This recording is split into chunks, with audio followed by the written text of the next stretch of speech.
Qu'est-ce que Et je le disais SAV? Et le SAV? Non, le SAV, c'est arrivé plus tard. Je suis arrivé à Canal avec le cinéma de Jamel. En fait, Jamel, quand il a fait le cinéma de Jamel, très gentiment, il nous faisait venir avec Fred.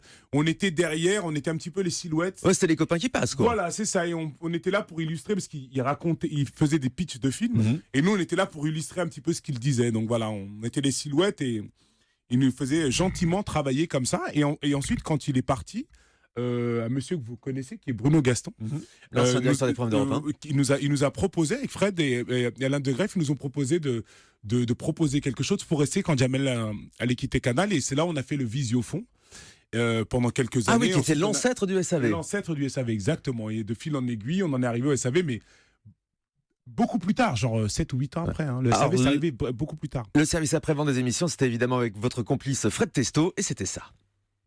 Service après-vente des émissions. Service après-vente, bonjour. Dis donc, Oui. tu viens plus aux soirées là? Bah non, je peux pas en ce moment. Mais t'as eu tort, hein? Quoi? On a fait une soirée pharaon. Ah bon? Ah oui, pitié, c'est monté en pyramide. Moi, c'est assis dessus. Donc c'était ça le SAV, c'était Ouais. tous ces personnages qui perdurent encore aujourd'hui. On a tous ces formules en tête, on vous les sort souvent. Tu viens plus aux soirées. Ouais, c'est vrai. On est content, on est content. Non, mais c'est. C'est vrai, on vous en parle encore. Ben oui, mais c'est parce que c'était marrant quand même. Hein. Moi, ça me fait encore rire. C'est super en fait. Le SAV, c'était vraiment, c'était un peu tout à la fois. C'était une vraie récréation. C'était un endroit aussi où on se défoulait beaucoup.